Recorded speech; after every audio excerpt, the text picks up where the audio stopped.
ज्योति परम ज्योति दीप ज्योतिर्जनार्दना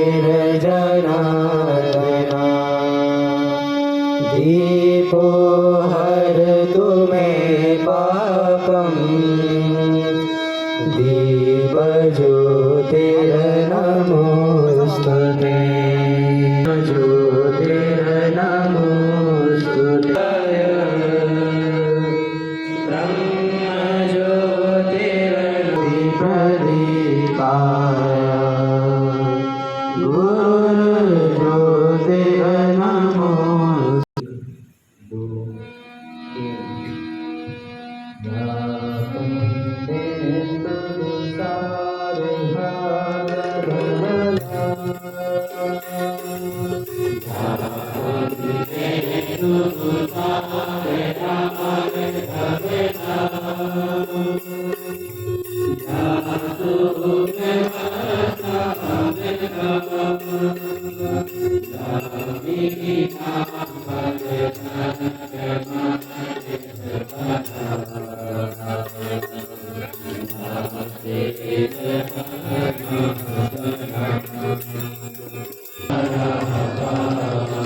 इस अवसर पर हमें जिन अतिथियों का आतिथ्य प्राप्त हुआ है उनके सुपरिचय हेतु मैं हमारे विद्यालय के वरिष्ठ आचार्य श्री पुरुषोत्तम जी शर्मा जी को मंच पर आमंत्रित करता हूँ कि वो आए और हम सभी को मंच से परिचित कराएं।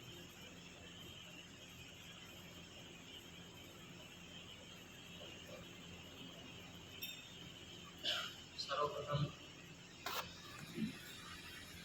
इसके अंतर्राष्ट्रीय योग दिवस की आप सभी को हृदय से बहुत बहुत शुभकामनाएं और बधाई। आज हम योग दिवस का कार्यक्रम बनाने के लिए यहाँ पर उपस्थित हैं।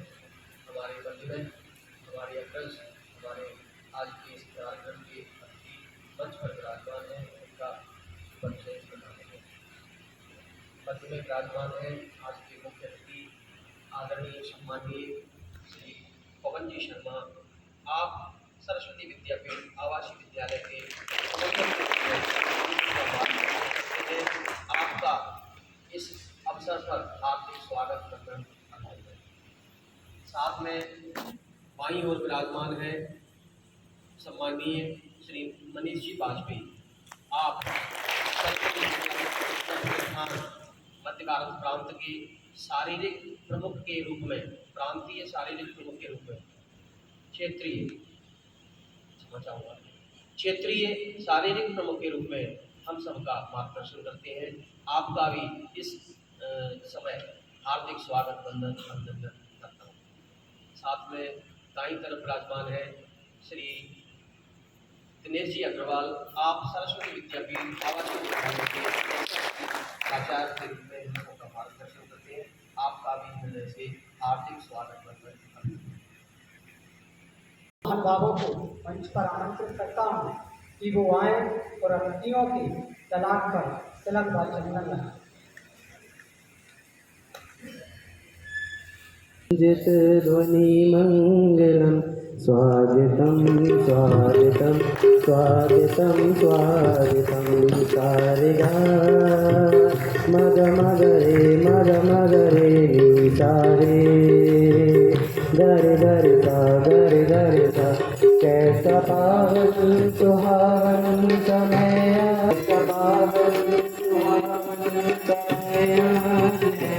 आप आए अतिथि स्वागतम सारेगा मन मगरे सारे इस अवसर पर मैं यहाँ पर उपस्थित सभी महानुभावों का एक बार पुनः स्वागत वंदन अभिनंदन करता हूँ। योग की शुरुआत कई वर्षों से, प्राचीन काल से हमारे यहाँ भारत में चली आ रही है हमारे योग के प्रणेता महर्षि पतंजलि को मैं सादर नमन करता हूँ। इस कार्य को आगे बढ़ाते हुए हमारे देश के प्रधानमंत्री माननीय श्रीमान नरेंद्र मोदी जी ने प्रधानमंत्री बनते ही देश में 200 में से लगभग 173 देशों ने इसका समर्थन किया और 21 जून 2015 को हमारा पहला योग दिवस मनाया गया, जिसमें उससे पहले हमारे योग गुरु रामदेव जी महाराज पूरे देश को जगाने में लगे हुए थे और पिछले 10 वर्षों में योग में बहुत उन्नति हम सब ने की है। हमारे यहाँ जो विभिन्न प्रकार की शारीरिक मानसिक बीमारियाँ रहती थी, व्यक्ति टेंशन में रहता था, तो जो इसको करता है वो वास्तव में स्वस्थ होता है। और प्रधानमंत्री जी का आप एक चिंतन देखिए कि योग दिवस 21 जून को ही क्यों मनाया जाता है, 21 जून ही क्यों चुना उन्होंने, जिसका पूरे समूचे विश्व में बहुत बड़ा योगदान है। आज का दिन हमारे उत्तरी गोलार्ध में वर्ष का सबसे बड़ा दिन होता है। इस अवसर पर इस योग को आगे बढ़ाने के लिए मैं संपूर्ण इसके विस्तृत जानकारी के लिए मैं मंच पर आमंत्रित करता हूँ हमारे विद्यालय के हमारे वरिष्ठ मार्गदर्शक प्रबंधक महोदय श्री पवन जी शर्मा जी के कि वो आए और हम सबको आशीर्वचन प्रदान करें। विराजमान शारीरिक शिक्षा के क्षेत्र प्रमुख श्री मनीषी वाजपेयी, आप शारदा विहार शैक्षिक संस्थान खेल के प्रशिक्षक के रूप में वहाँ करीब 30 वर्षों से अपनी सेवाएं दे रहे हैं और इस विद्यापीठ में जो 400 मीटर का ट्रैक का निर्माण चल रहा है, उस ट्रैक के निर्माण में आपकी महती भूमिका है कि राष्ट्रीय और अंतर्राष्ट्रीय स्तर के मानक का ट्रैक हमारे इस विद्यापीठ में जो बन रहा है वो निश्चित रूप से आपके निर्देशन में बन रहा है। मैं मनीष जी का हार्दिक अभिनंदन करता हूँ। साथ ही मंच पर विराजमान है हमारे विद्यालय के प्राचार्य श्री दिनेश जी अग्रवाल, उनका भी इस विश्व योग दिवस के इस कार्यक्रम में आत्मीय अभिनंदन। जैसा कि अभी पिछले बार प्रधानमंत्री के रूप में शपथ ले चुके हैं, अभी वो तीसरी बार। इस स्वतंत्र भारत के इतिहास में पहला अवसर है किसी भी प्रधानमंत्री को यह अवसर प्राप्त नहीं हुआ है भारत में कि जिसने लगातार 3 बार प्रधानमंत्री पद की शपथ ली हो। इंदिरा गांधी भी लगातार 2 वर्ष रही, फिर बदल गई, तो 4 बार है। लेकिन मोदी को जो श्रेयस प्राप्त हुआ है, तो मोदी का जो तनमन जीवन है इस देश की उन्नति के शिखर को ले जाने के लिए, जैसे हम लोग प्रार्थना में करते हैं कि जग सिर मोर बनाए भारत, एक अंतर्राष्ट्रीय सोच विकसित करने की दृष्टि से उस तमाम प्रकार के विजन को साथ में लेकर के इस देश का चिंतन मनन करने वाला देश का पहला प्रधानमंत्री है कि चाहता है कि मेरा देश दुनिया का जगसिरमौर बने। और ये जगसिरमौर बनने के लिए ऐसा नहीं है कि वो कह ही रहे हैं, जगसिरमौर बनने के लिए ये पूरी संकल्पना हमारे देश के लोगों को दिखाई देने लगी। आप तो बहुत छोटे हैं, आप ये मान के हमारी उम्र के जो लोग हैं उन्होंने कभी कल्पना नहीं की थी कि भारत में वंदे भारत जैसी ट्रेन दौड़ेगी, भारत में रेड लाइन सड़कें होंगी, भारत में राष्ट्रीय अंतर्राष्ट्रीय स्तर के हवाई जहाज शिप चलेंगे। कभी लोगों को कल्पना नहीं, क्योंकि हम लोगों ने जिस दौर को देखा है उस दौर को देखा है कि भारत में ना तो ठीक सड़कें थी, ना ठीक प्रकार के आवागमन के साधन थे, न संचार और तकनीक की दृष्टि से हम लोग बहुत पीछे थे। आज दुनिया के जो बहुत बड़े बड़े देश अपने आप को विकसित राष्ट्र कहलाते हैं। विकसित राष्ट्र आज से जानते हैं आप लोग, हमारे भैया बैठे हैं, हमारे गाड़ी वाले भी भैया उसका भैया है। विकसित राष्ट्र से आशे के आसमान की बैठ जाओ, योग दिवस है ना, और योग व्यवस्था रखने की दृष्टि से विकसित होंगे। कोरोना काल में पूरे विश्व के जो बड़े बड़े अपने आप को विकसित राष्ट्र मानते हैं, विकसित राष्ट्र से क्या है, जो देश अपने आप को पूर्ण रूप से विकसित है। जैसे विकसित राष्ट्रों में जैसे अमेरिका आता है, चीन आता है, फ्रांस आता है, जापान आता है, उत्तर कोरिया आता है, सऊदी अरब आता है, सऊदी अरेबियन देश आते हैं, ये विकसित राष्ट्र है। यहाँ का विकसित राष्ट्र की जो श्रेणी आती है जो शैक्षिक दृष्टि से, आर्थिक दृष्टि से और सभी प्रकार से विशेष संपन्न होते हैं, सैन्य शक्ति में भी संपन्न होते हैं। लेकिन इस कोरोना काल के बाद पूरे देश के जो बड़े बड़े राष्ट्र थे उनका जीडीपी यानी वहाँ की जो आर्थिक स्थिति का जो मेजरमेंट रहता है ग्रोथ डेवलप है।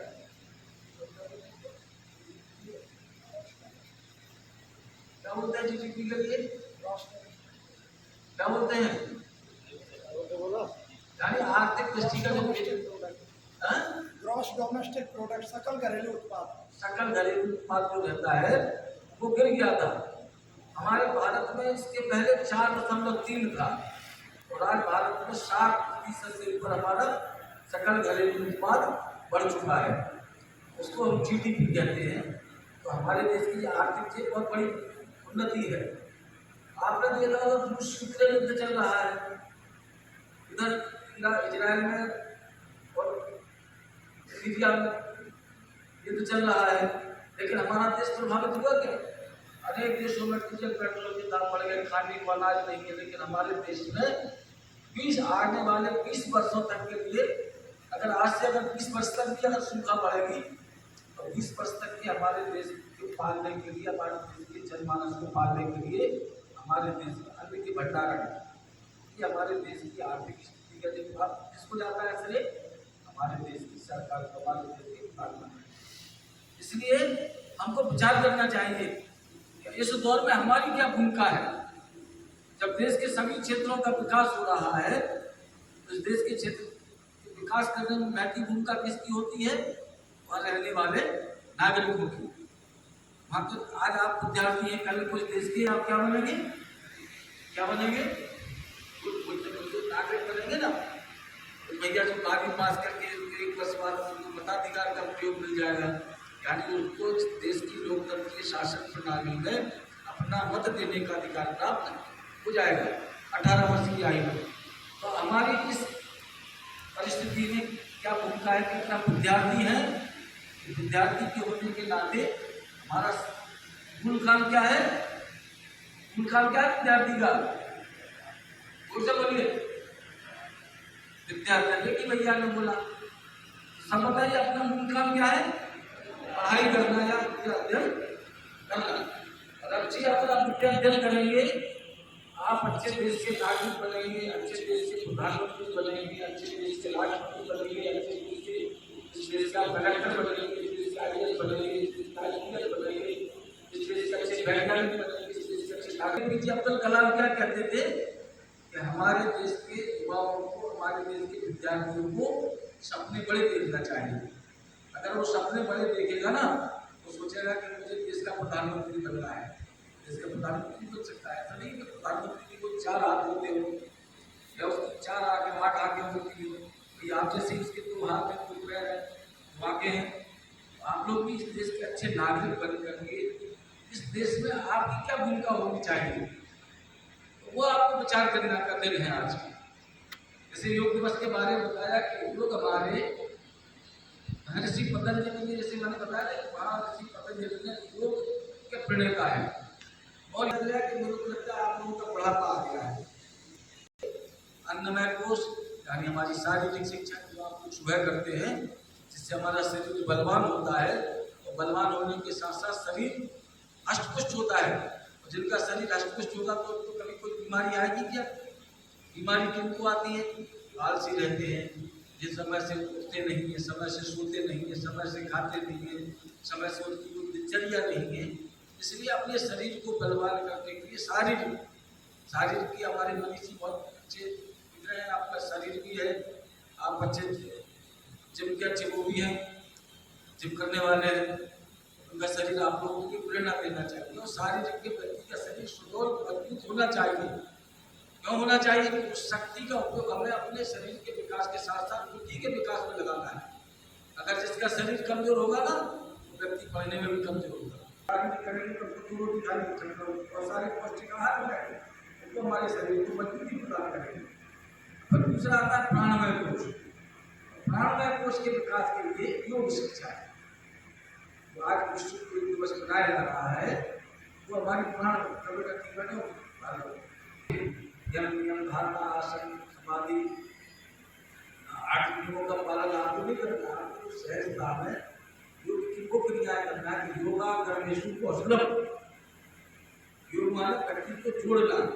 बराबर योग होता है ना, कहते हैं कि कर दीजिएगा योग 2 और 2 4, 2 और 2 5 तो नहीं होते ना।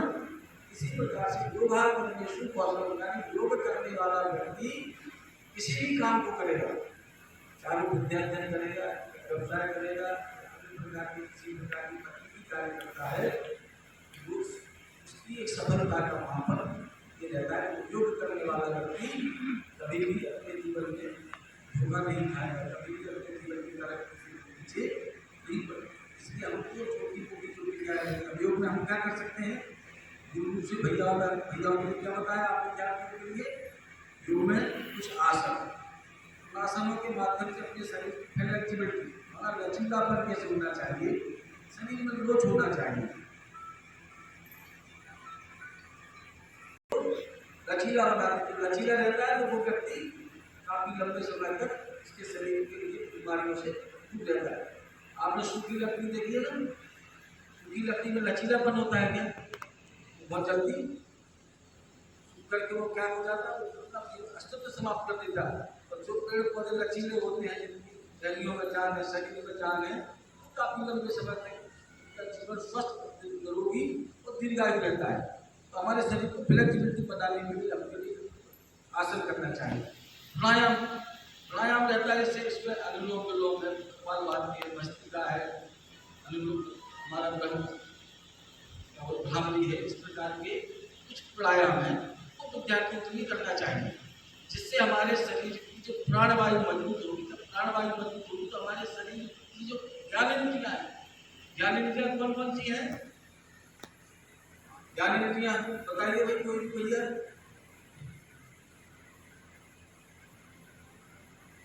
कौन शर्मा? ज्ञानेंद्रियां कौन सी हैं? हम ले सकते हैं कुछ बात नहीं ले सकते। अगर हमारे कान ठीक नहीं है तो हम सुन सकते हैं क्या? अगर हमारी त्वचा यानी स्पर्श शक्ति, अगर आपको शरीर में किसी प्रकार का कोई कष्ट है ना, त्वचा के माध्यम से हम इसको एहसास कर सकते हैं। हमारी ज्ञानेंद्रियां है। और कर्मेंद्रियां क्या है? काम करने वाले हैं। क्या है कर्मेंद्रियां? हाथ पैर, जीभ को भी कर्मेंद्रियां माना, क्योंकि योग दिवस के बारे में किसी का ही चयन क्यों किया? क्योंकि 21 जून के बाद हमारा त्रिगोलार्ध और दक्षिणी गोलार्ध 2 प्रकार के ध्रुव पाए जाते हैं। और त्रिगोलार्ध में क्या रहता है, हमारे शरीर की जो शक्तियां हैं बहुत मजबूत रहती है। और जैसे कि बारिश का मौसम शुरू होगा तो विभिन्न प्रकार के कीट पतंगे वातावरण में उत्पन्न हो जाएंगे। बहुत सारे अभी आप लोगों को मच्छर कम काट रहे हैं ना, जैसे कि बारिश बरसे पेड़ पौधे हो जाएंगे, छोटी छोटी झाड़ी हो जाएंगे, बहुत सारे कीट पतंग मच्छर पनप जाएंगे और हमारी जठर अग्नि कमजोर हो जाएगी। इसलिए इस जठर अग्नि को कमजोर कर मजबूत बनाने के लिए, शरीर को स्वस्थ रखने के लिए 21 जून के बाद कल से जो 22 जून है, आज का दिन बहुत बड़ा है। और जैसे उत्तरी गोलार्ध से सूर्य दक्षिणी गोलार्ध में जाता है तो वातावरण में विषाणु जीवाणु उत्पन्न हो जाते हैं, मनुष्य के लिए बीमारियां उत्पन्न करते हैं। उनसे बचने के लिए आज एक संकल्प शक्ति लेना चाहिए कि आज हम योग दिवस के रूप में मनाएंगे। योग दिवस को अगर हम योग नहीं करेंगे तो निश्चित रूप से हमारी बहुत सारी चुनौती, ये 4 महीने रहते हैं ना, बारिश का जो मौसम रहता है, इस मौसम में आप भोजन ज़्यादा कर सकते हैं, क्योंकि इसमें बहुत सारी बीमारियाँ होने का डर रहता है, डायरिया भी होता है, खाने की हमारे शरीर की जो गंदा है वो कमजोर पड़ जाती है। इसको मजबूत बनाने के लिए आज के दिन का चेक किया है। इसलिए इस योग दिवस इसके बारे में पहले ही बता दिया कि 17 दिसंबर 2014 को इसका प्रस्ताव पास हुआ था। देश के 173 देशों ने निश्चित की इसमें प्रस्ताव को पास किया था और 21 जून 2024 के दिन हमारा पहला योग दिवस मनाया गया। आज हम 10वां अंतर्राष्ट्रीय योग दिवस मना रहे हैं। इस योग दिवस के माध्यम से हमारे दादाजी छोटी मोटी क्रियाएं करा रहे हैं। इसके बाद बच्चों को वैद्यासन, शीर्षासन, बहुत सारे उन्होंने आसनों का अभ्यास कराया था। उनमें अगर कुछ बच्चे अभ्यास कर सकते हैं तो दादाजी इस प्रकार का अभ्यास कराएं। उन्हें बहुत सारी जानकारियाँ अधिक है। हमारे मैंने जो बातें बताई हैं, आप लोगों से कुछ प्रश्नोत्तरी करना चाहते हैं। सब बातों करने के बाद आपको लगता है कि योग करना चाहिए या नहीं करना चाहिए? करना चाहिए। हमारे शरीर को आधा घंटे हम योग के लिए तैयार करें। जैसे कहते हैं ना, बाबा रामदेव की एक सूत्र दिया कि करें योग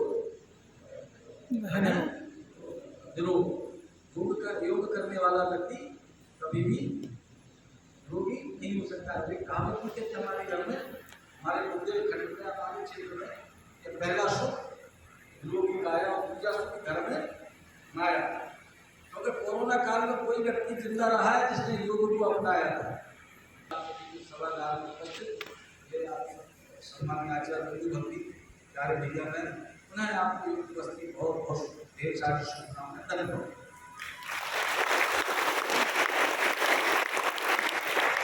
भाई साहब का बहुत बहुत धन्यवाद। आज भाई साहब ने अपने वक्तव्य में ये बताया केवल योग योग नहीं, जीवन के हर पहलू को भाई साहब ने पूरा विस्तृत जानकारी हमको बताई। बच्चों के लिए क्या आवश्यक है, ये सारी चीज़ें हमारे जीवन को संवारने के लिए योग से ही स्टार्ट होता है। जब हम जन्म लेते हैं तब भी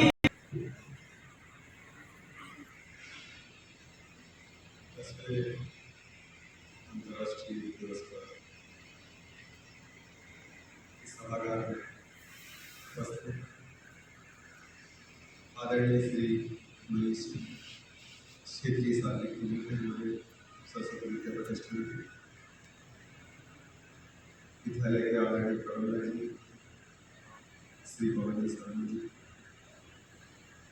आदरणीय और स्नेही मेरे आचार्य परिवार और प्यारे भैया, आप सभी को 10वें अंतर्राष्ट्रीय योग दिवस की बहुत बहुत शुभकामनाएं। योग दिवस के संबंध में आदरणीय भाई साहब ने हम सभी को पर्याप्त जानकारी उपलब्ध कराई है। हमारे यहाँ योग का इतिहास लगभग 3000 वर्ष पुराना है। विश्व को भारत का वरदान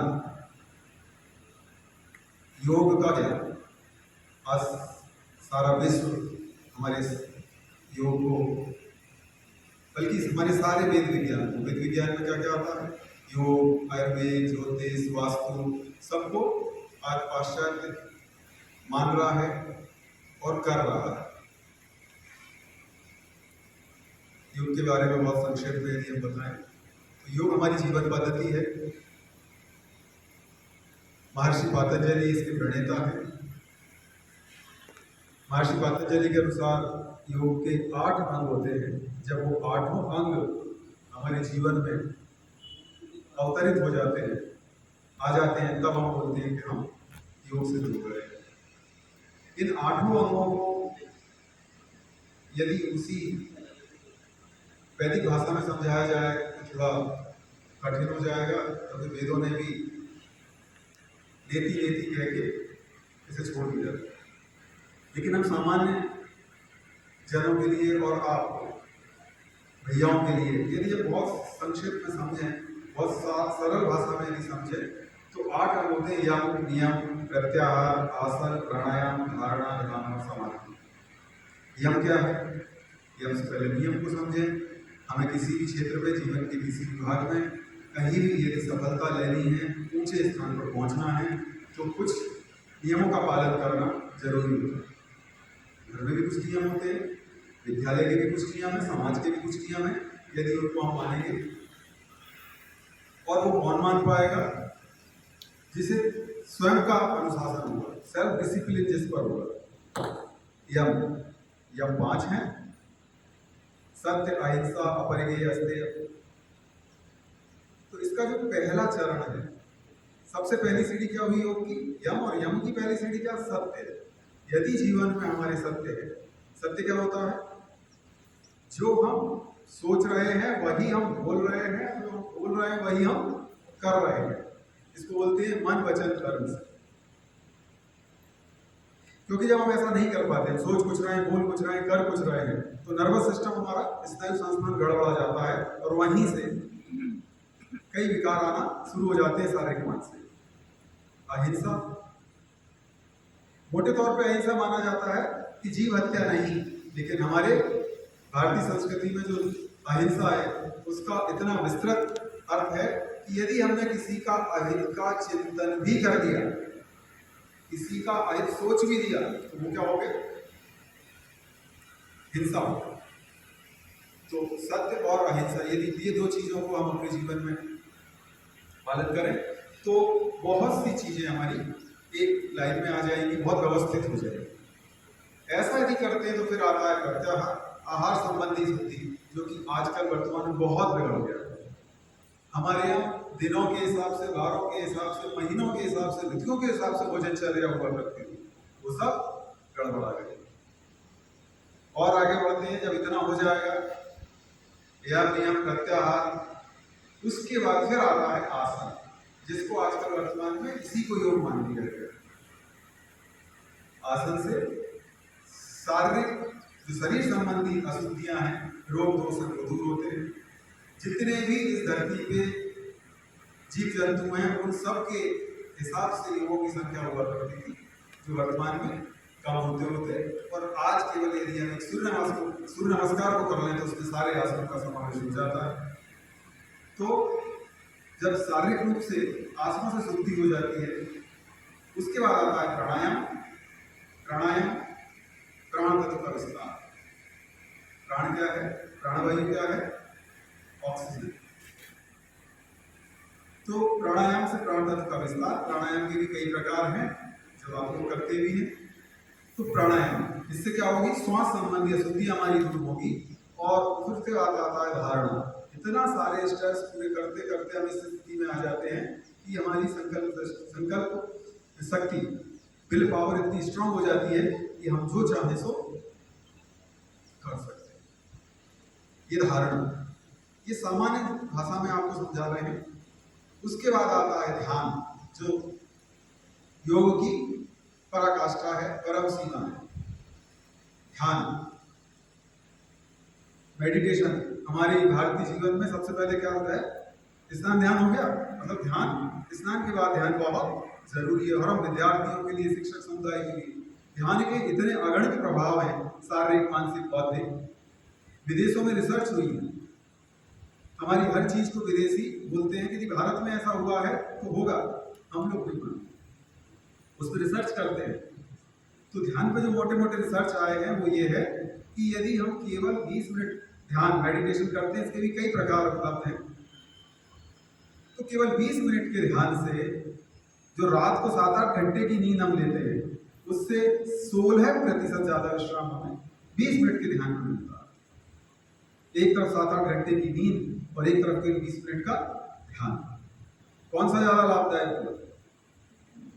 20 मिनट में 7-8 घंटे मेडिटेशन करने से शुगर, बीपी और कोलेस्ट्रॉल स्वतः ही कम हो जाता है। बड़े बड़े डॉक्टर्स आजकल रिकमेंड कर रहे हैं।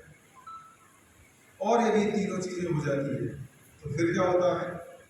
एक स्थिति ऐसी आती है, 1 सेकंड के 1000 भाग के लिए सही, कि जब आपकी मेटाबॉलिक रेट 0 हो जाती है। मेडिकल साइंस बोलेगा कुछ भी नहीं बचेगा, लेकिन उसको जी केवल वेद क्या बोलेंगे? ये समाधि की स्थिति है। तो यम, नियम, प्रत्याहार, आसन, प्राणायाम, धारणा, ध्यान और समाधि। और उस स्थिति को क्या बोला है वेदों में? कृष्ण ने अर्जुन से बोला है, ऐसा ब्राह्मी स्थिति पार्थ, के पार यही ब्राह्मी स्थिति है। और उस समय क्या होता है, फिर जगत का नियंता हमारा ड्राइवर होता है। अर्जुन का ड्राइवर कौन? भगवान कृष्ण। सो योगस्था गुरु कर्माणी, योग में स्थित होकर कर्म करें। तो जैसा भाई साहब ने बोला था, योग है कर्म से कौशलम, तो हमारे कार्यों में कुशलता होगी। हमारा ड्राइवर, हमारा संचालक, हमें गाइड करने वाला कौन होगा? वो सुप्रीम पावर।